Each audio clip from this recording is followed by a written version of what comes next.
Welcome to this lecture. आज हम इस लेक्चर में जानेंगे चौसर की एज के बारे में। जैसा कि हम जानते हैं कि चौसर की एज को समझने के लिए हमें एडवर्ड थर्ड के राज्य के शासनकाल को समझना होगा, रिचर्ड सेकंड के शासनकाल को समझना होगा। इस लेक्चर में हम केवल एडवर्ड थर्ड के शासनकाल के बारे में जानेंगे, क्योंकि चौसर का जो जन्म हुआ था, या हम ये कह सकते हैं चौसर का जो टाइम पीरियड है, जो युग है, वो इन्हीं दोनों राजाओं के शासनकाल के दौरान हुआ है।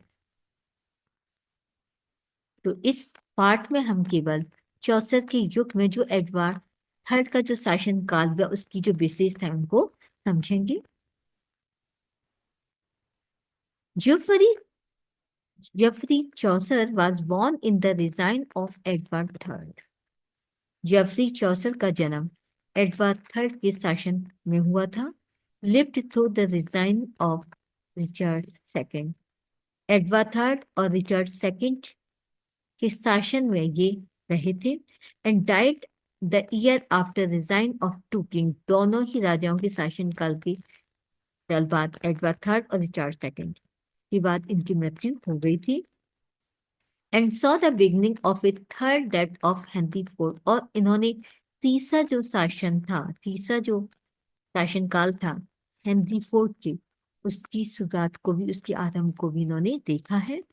His life discovers a period of glaring social contrast and rapid political changes। उनकी जीवन काल ने, या हम कह सकते इस समय ने, समाज में जो बढ़ती हुई जो विरोधाभास थे और जो बहुत ही तीव्र गति से जो राजनीतिक परिवर्तन हुए थे, उन सब को उन्होंने देखा है। Chaucer's is therefore presents obvious contrast between its earlier and later years। यानी प्रारंभिक युग, प्रारंभिक और बाद के जो साल थे, उनके बीच में जितने भी कॉन्ट्रास्ट, सामाजिक या राजनीतिक जो परिवर्तन हुए हैं, ये चौसर का युग उन सब का गवाह है।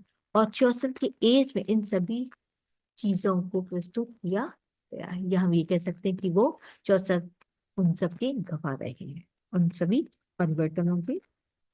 तो देखते हैं कि कौन कौन से परिवर्तन हुए। सबसे पहले बात करते हैं एडवर्ड डिजाइन। हमने जैसे भी कहा कि इस लेक्चर में हम एडवर्ड के शासन काल की बात करेंगे, Edward third. At the time of Chaucer's birth the 100 years war had already begun। चौसर के जन्म के समय ही 100 साल का जो युद्ध था वो आरंभ हो चुका था। And as a boy he must have heard of the victorious of Edward third and the black prince. और उन्होंने एक लड़के के रूप में सुना था एडवर्ड थर्ड और ब्लैक प्रिंस की जीत के विषय में। The other important characteristics of Edward design are age. और कुछ जो विशेषताएं हैं तो इस प्रकार है। सबसे पहले आता है डेवलपमेंट ऑफ मिडिवल सिविलाइजेशन, मध्यकालीन सभ्यता का विकास और विकास। Edward's design marks the highest development of medieval civilization in England. England में मध्यकालीन सभ्यता का उच्चतम विकास हुआ था।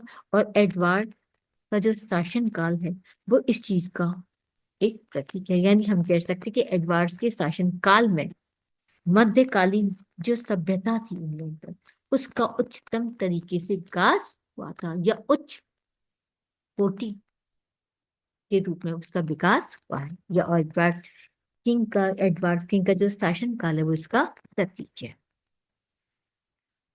The mid summer of English civil. अंग्रेजी सूरता का मध्य समर हम कह सकते हैं, ग्रीष्मकालीन time. King Edward design was also the mid summer of English chivalry. English chivalry का ये मिड समर या मध्य ग्रीष्मकाल कहलाया जाता है एडवर्ड का जो शासन काल है। विच वॉज नथिंग, जो हकीकत में देखा जो कुछ नहीं था, but the system of manners and morals of visual system of the middle ages.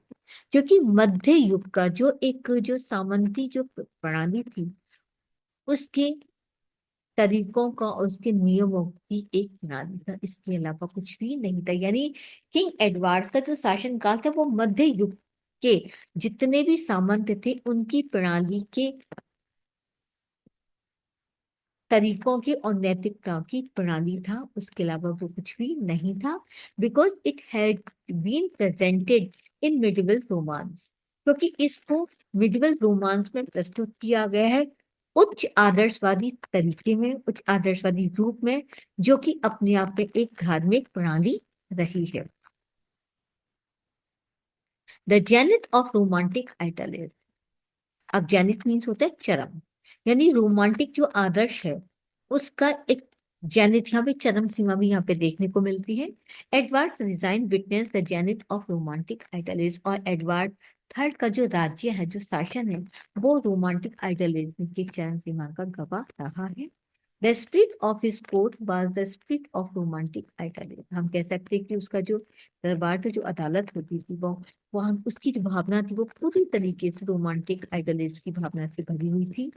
Which फिल्स Chaucer's नाइटर्स tell, जहां पर चौसर की नाइटर्स टेल की कहानियां। The story of Edward successive wars with France, और फ्रांस के साथ जो एडवर्ड के जो लगातार जो युद्ध थे उनकी कहानियों से पूरी तरीके से वो अदालत भरी हुई होती थी। As written in the chronicles of Froissart की जितनी कहानियों में एक इतिहास में देखने को मिलता है, जो कि लिखा गया है। Which reads more like a brilliant novel, जैसे कि हम एक ब्रिलियंट नोवेल के रूप में पढ़ते हैं, बजाय सोबर हिस्ट्री के टुकड़ों के रूप में। एक शानदार उपन्यास कहानी की तरीके से इसको पढ़ाया जाता है, बजाय हम इसको एक शांत इतिहास के टुकड़े के रूप में।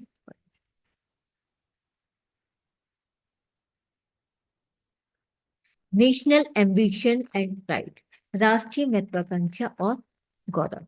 Strong in its newly established unity, England marched ahead on its career of foreign conquest in a mood of inspiring courage, where every fresh victory served to give further promote to national ambition and pride. लेकिन ये अपने आप में newly establish unity, यानी England, यानी इसकी जो नई स्थापित जो एकता थी, यानी इसने अपनी एकता को बहुत ही मजबूती तरीके से स्थापित किया, और इंग्लैंड उसी स्थापित यूनिटी के साथ वो विदेशी जो जीत थी, उस विदेशी जीत को हासिल करता हुआ वो अपने कैरियर में आगे बढ़ा इन ए मूड ऑफ इंस्पायरिंग। और उस वक्त इसका जो विदेशी जीत का जो कैरियर था वो अपने आप में करेज को एक प्रेरित करने वाला था, यानी पूरी तरीके से अगर देखा जाए इसका जो मूड था इंग्लैंड का, वो पूरी तरीके से साहस को प्रेरित करते हुए था।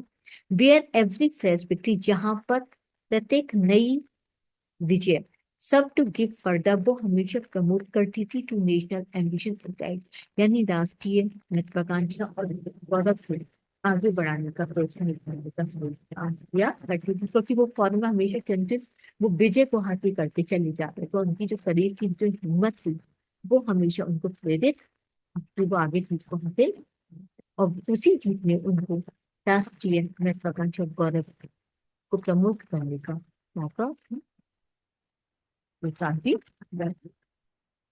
English became the language of locals and of parliament. अंग्रेजी भाषा उस वक्त दरबार की एंड ऑफ पार्लियामेंट और संसद की भाषा बन चुकी थी।